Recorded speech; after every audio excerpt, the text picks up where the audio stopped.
자, 이제 조금 쉬셨나요? 우리 계속해서 이론 들어갑니다. 자, 32쪽에 이제 건강신념 모형, 그 다음에 뒤로 가시면 건강증진 모형. 얘는 워낙 같이 배우시는 게 좋고 워낙 유명합니다. 특히 건강신념 모형 같은 경우 시험 문제 좀 많이 나오니까 신경 써주셔야 돼. HBM 모형. 자, HBM 모형은 누가 만들었다고 했더라? 베커 전에 사회학자들이 만들었습니다. 사회학자들이 만들었는데 두 가지에 딱 맞는다 그랬죠. 두 가지 어디에 맞느냐면 이 사람이 예방 행위를 할련지 안 할련지, 그렇지? 그거고 또 하나가 환자 역할 행위. 환자가 고혈압 환자야. 죽을 때까지 약을 먹을지 도중에 끊을지. 하여튼 요 두 개에 맞습니다. 예방 행위의 여부, 또 환자 역할을 잘 이행할지의 여부. 요 두 개에 딱 맞는 게 HBM 모형이라고 보시면 되고요. 이런 것들도 시험 문제 나왔어서. 근데 이거를 사회학자들이 만들었는데, 그러니까 말 그대로 그거예요. 고혈압 예방 프로그램이 있어. 요거대로만 하면 고혈압이 예방되거든요. 근데 어떤 사람들은 되게 적극적으로 참여하고 어떤 사람은 참여를 안 하더라 이거죠. 그래서 어떤 사람들이 참여해? 어떤 사람은 왜 참여 안 하지? 이거에 대해서 고민하다가 만든 게 HBM 모형이고요. 이거를 최종적으로 정리한 사람이 베커라는 사람이에요. 그래서 HBM 모형, 건강신념 모형은 베커가 만들었다라고 해도 틀린 건 아닙니다. 최종 정리를 했기 때문에. 자, 그러면 이 HBM 모형은 제가 어떻게 나눈다고 했냐면 왼쪽, 가운데, 오른쪽. 그래서 크게 세 가지 구분이 된다라고 얘기를 했고요. 자, 왼쪽에는 뭐가 있냐면 지각된 심각성, 지각된 민감성이 있어요. 자, 지각된 민감성이라는 건 뭐냐면 그 병에 걸릴 것 같아. 왜? 우리 집안이 고혈압 집안이거든. 그럼 나도 걸릴 것 같아 라고 민감하다는 거죠. 민감성. 그리고 고혈압을 치료하지 않으면 세상에 뇌졸중까지 가. 뇌졸중 가면은 한쪽은 못 쓰니까 굉장히 비참하게 살아. 결국 심각성까지 내가 알고 있어요. 그러면 내가 민감성, 심각성이 높다고 하더라도 병원에 갈 것 같아? 안 갈 것 같아요? 안 가요. 왜? 아니, 젊으니까. 안 간다는 거죠. 그럼 병원을 가게끔 하는 게 뭐냐면 요 가운데. 그래서 가운데 요인을 매개 요인이라고 하는 거예요. 매개 요인.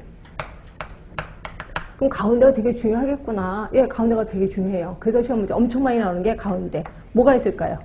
행동의 계기가 있어요. 그렇죠? 어떤 행동의 계기 때문에 가게 된다는 거죠. 그럼 행동의 계기가 뭐가 있는데요? 여러 가지가 있겠지 뭐. 내 친구가 똑같은 고혈압 집안인데 혈압 때문에 죽었어. 그럼 난 끔찍하잖아요. 그렇죠? 또는 내가 여태까지 증상이 없었다가 높은 산에 올라갔는데 갑자기 뒷목이 뻑적지근한 거예요. 그리고 막 토했어. 이게 뭐지? 내가 뭘 먹어서 이렇게 머리가 아프고 토하지? 그때 옆에 있는 친구가 야, 너 뒷목 뻑적지근하면서 토하는 거 고혈압 아니야? 진짜? 결국 내가 증상을 좀 느껴. 그러면 이게 무서우니까 내려가서 그냥 병원에 가야 되겠다는 생각을 한다는 거죠. 결국 내가 느끼는 증상이나 또는 내 친구들 또는 매스컴에서 떠들어. 그러면 나도 또 놀랄 수도 있는 거고 또 이런 경우도 있습니다. 보건소에서 우편협서가 왔단 말이에요. 딱 봤더니 고혈압에 대해서 쭉 써있어. 내가 하는 것보다 더 무서운데 이참에 한번 가볼까? 라고 한다는 거죠. 결국 자, 그 유인물 같은 거, 우편협서 유인물 같은 것들도 여기에 해당이 되는구나. 그래서 행동의 계기는 조금 종류가 많습니다. 그리고 대부분 시험 문제는 여기에 포커스를 둬서 시험 문제가 나온다라고 보시면 돼. 자, 이렇게 해서 행동의 계기가 돼서 드디어 병원에 갑니다. 병원에 가는데 여기 또 매달린 거. 지각된 유익성.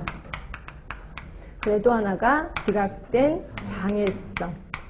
이 5개는 외워두시는 게 좋습니다.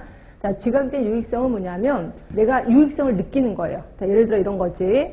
내가 높은 산에서 아까 말한 증상을 느껴서 내려서 이제 병원에 갔단 말이에요. 계속 뒷목이 뻑적지근 하길래. 그때 의사가 당신 혈압이 높습니다. 이렇게 표현해요. 그래서 약을 줬는데 그 약을 먹자마자 뒷목 뻑적지근한 게 없어졌어. 그럼 저는 뭐를 느끼는 거예요? 유익성을 느껴요. 이런 사람은 죽을 때까지 약을 먹습니다. 자, 그런데 뒷목 뻑적지근한 거는 그대로 있으면서 약을 먹었더니 물 먹은 솜처럼 쭉 늘어지기만 하고 살 의욕도 없고 우울증까지 걸리는 거야. 그럼 나는 뭐를 느껴요? 장애성을 느끼는 거죠. 이런 사람은 약을 안 먹는다라고 보시면 될 것 같아요. 그래서 이 5개가 나와 있는 게 HBM 모형이라고 보시면 될 것 같고, 자, 하나만 물어보겠습니다. 내가 그 행위를 하려고 할 때 얘네 5개가 높아야 되는지 낮아야 되는지 이걸 좀 얘기해 주세요. 자, 지각된 심각성, 높을수록, 민감성 높을수록, 행동의 계기는 많을수록, 그리고 지각된 유익성 높을수록, 장애성은 낮을수록 그 행위를 한다라고 보시면 돼요. 그렇죠? 자, 그러면 보건소에서 대부분 이제 암 같은 거 관리할 때 특히 팝스메어 같은 거 뭔지는 아실 거예요. 자궁경부암 그거 검사하기 위해서 팝스메어를 하는데 팝스메어를 할 때 가격을 돈을 조금이라도 받는 게 좋을까요? 아니면 공짜로 하는 게 좋을까요? 요거에 의한다면 공짜로 하는 게 좋아. 왜? 조금이라도 돈을 받으면 이걸 장애라고 느끼거든요. 그래서 아예 무료로 한다라고 보시면 됩니다. 그래서 이런 식의 문제도 나올 수 있으니까 좀 신경 써주셔야 돼. 자, 그 다음에 요 이론에 숟가락 하나 더 얹은 걸 HPN 모형이라고 합니다. HPN 모형은 뭐냐면